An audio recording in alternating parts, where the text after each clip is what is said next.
Article 14 कहता है equality before law, सबके सब बराबर हो। तो इन अनपढ़ गवार लीडरों से कोई पूछे कि आप CAA लाए तो इसमें मुस्लिम का नाम क्यों नहीं दाखिल किया आप?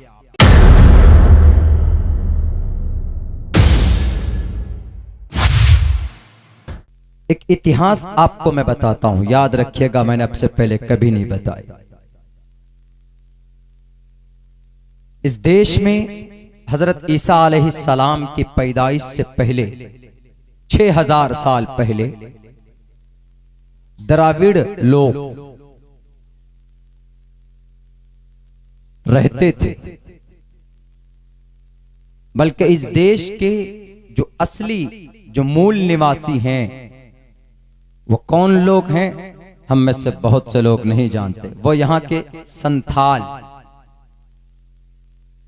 हम जिनको डोम बोलते हैं, हम जिनको मुसहर बोलते हैं, जिनको हम हरिजन बोलते हैं, वो इस देश के मूल निवासी हैं, पुराने लोग वही। 70 साल से तो ये डेमोक्रेसी जमहूरी निजाम अभी 70 साल से हुआ। 70 साल से पहले 200 साल तक तकरीबन अंग्रेज ने हुकूमत की। अंग्रेज से पहले 1075 साल तक मुस्लिम इंपेरर ने हुकूमत की। तकरीबन 1100 साल तक इस देश में मुसलमानों की हुकूमत रही। उससे पहले इस देश के ऊपर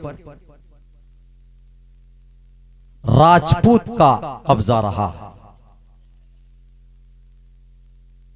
उससे पहले इस देश पर मंगोल का कब्जा रहा। मंगोल मंगलविस्तान से आए थे और उनकी पहचान जो भूटान और जो नेपाल में जो लोग रहते हैं ये उन्हीं की नस्ल से। मंगोल से पहले इस देश पर आर्या समाज के लोग रहते थे और ये आर्या लोग कजाकिस्तान, उज़्बेकिस्तान, ये अफगानिस्तान, पाकिस्तान के उस तरफ से इस देश में आए थे, वो हुकूमत कर रहे थे। उनसे पहले यही द्रविड़ लोग, दैंत लोग, संथाल लोग और ये हरिजन लोग इस देश में रहते थे। असल में वो इस देश के निवासी थे। उन पर कब्जा किया था आर्यन ने। आर्यों के ऊपर तभी आर्या जब आए तो इस देश का नाम आर्यावर्त पड़ा था। आर्या के ऊपर कब्जा किया था मंगोल ने। मंगोल के ऊपर कब्जा किया था इस देश के अंदर राजपूत गुजरों ने। उन्हीं गुजर से निकला ये ब्राह्मण लोग। उन्हीं की वजूद से इस देश के महाभारत और रामायण जैसी तहरीक रची गई। उसके बाद फिर 700 ईस्वी में मुस्लिम इंपेरर मोहम्मद बिन कासिम के जरिए इस देश के अंदर उनकी वो दाखिल हुए और 1100 साल तक मुस्तकिल तौर पर उनकी हुकूमत इस देश में आगे पीछे करके रही।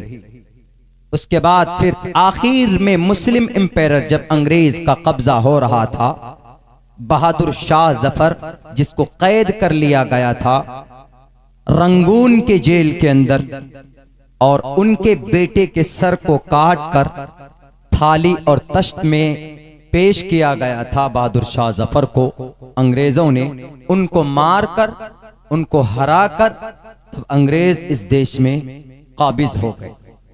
अंग्रेज के बाद इस देश को आजाद कराने में सब लोग मिले, हिंदू, मुस्लिम, जैन, बौद्ध, सिख, हर कोई मिले 1904 के अंदर। बड़ी लंबी इतिहास है, मैं उधर नहीं जाऊंगा। एक गठबंधन बनी थी, ये देश आजाद हो गया 1947 15 अगस्त को। ये देश आजाद हुआ अंग्रेज के कब्जे। अंग्रेज आया क्यों था? इस देश के अंदर उस वक्त दौलत बहुत थी, हीरे थे, पैसे बहुत थे, जीडीपी बहुत मजबूत थी, इकोनॉमिक्स में बहुत स्ट्रांग था हमारा मुल्क हिंदुस्तान उस वक्त, इसीलिए अंग्रेज लूटने आए थे। आज जो बोलते हैं लाल बुजक्कर साहब उत्तर प्रदेश के कि ये मुगल ने तो हिंदुस्तान को खोखला कर दिया, मुगल ने हिंदुस्तान को खोखला नहीं किया है, खोखला तो आज के राजनेताओं ने हिंदुस्तान को किया है। आजाद हो गया 15 अगस्त 1947 को ये देश, लेकिन अब ये देश चलेगा कैसे? उससे पहले कोई निजाम नहीं था, अलग अलग बादशाहों ने अपनी तानाशाही पर हुकूमत की थी। ये चलेगा कैसे ये देश? 29 अगस्त 1947 में 7 लोगों की एक टीम बनी और उस टीम का चीफ डॉक्टर भीमराव अंबेडकर को बनाया गया। 2 साल 9 महीने के अंदर उन्होंने पूरी दुनिया का दौरा करके एक कानून लिखा, एक सिस्टम तैयार किया और वो सिस्टम 26 नवंबर 1949 को बाज़ाब्ता कॉन्स्टिट्यूशन कमीशन कमेटी ने पास किया। 26 नवंबर 1949 को एक्सेप्ट किया गया। और अभी जो 2 रोज पहले हम लोगों ने 26 जनवरी मनाया है, क्यों मनाया है? क्योंकि 26 जनवरी को वो लिखा हुआ कानून पूरे मुल्क हिंदुस्तान में नाफिज किया गया था। इसीलिए उस दिन ये करार पाया कि आज से ये देश जमहूरी मुल्क है। ये किसी के बाप का मुल्क नहीं, किसी के दादा की प्रॉपर्टी नहीं, किसी खानदान की विरासत में नहीं। यौम जमहूरिया 26 जनवरी को इसलिए मनाते हैं कि ये देश सबके लिए है, ऑल पर्सन इक्वल, सबके सब बराबर। बल्कि यहां तक के यूरोप यूनियन के लीडरों ने एक्सेप्ट किया, most beautiful book has been written by the human beings on the earth, it is Indian Constitution। सबसे खूबसूरत किताब अगर कोई इस धरती पे है इंसानों के जरिए से जो लिखी गई हो, उस किताब का नाम हिंदुस्तान का संविधान। उसी हिंदुस्तान के संविधान में लिखा है, आर्टिकल 14, इक्वलिटी बिफोर लॉ। मैं हर जलसे में कहता हूं, इसका मतलब हर कोई बराबर। अररिया का रहने वाला हो, जोकीहाट का रहने वाला हो, किसी गांव का रहने वाला मजदूर हो, कोई गरीब हो या कोई मालदार हो या कोई मुखिया हो, सरपंच हो, एमएलए हो, एमपी हो, इक्वलिटी बिफोर लॉ। गवर्नमेंट की नजर में, संविधान के नजर में वो बराबर हैं। चाहे हिंदुस्तान का पीएम हो, चाहे वो तानाशाही करने वाला जिसकी आदत हो, चाहे वो हिंदुस्तान का होम मिनिस्टर हो, हिंदुस्तान का वजीर दाखिला हो, चाहे वो प्रचंड बहुमत से आने वाली कोई भी सरकार हो, चाहे वो लाखों वोट से जीतकर पार्लियामेंट में बैठने वाला वो एमपी हो, आर्टिकल नंबर 14 उसको याद दिलाता है, इक्वलिटी बिफोर लॉ, कि तुम बराबर हो हिंदुस्तान के संविधान में। जो मेरा मकाम वही मकाम पीएम का। ऐसा नहीं कि नहीं वो पीएम है तो वो सोने चांदी का खाना खाएगा और जो बेचारा गरीब है तो वो पत्थर और रेत खाएंगे। ऐसा नहीं है, इक्वलिटी बिफोर लॉ, सबके सब बराबर है।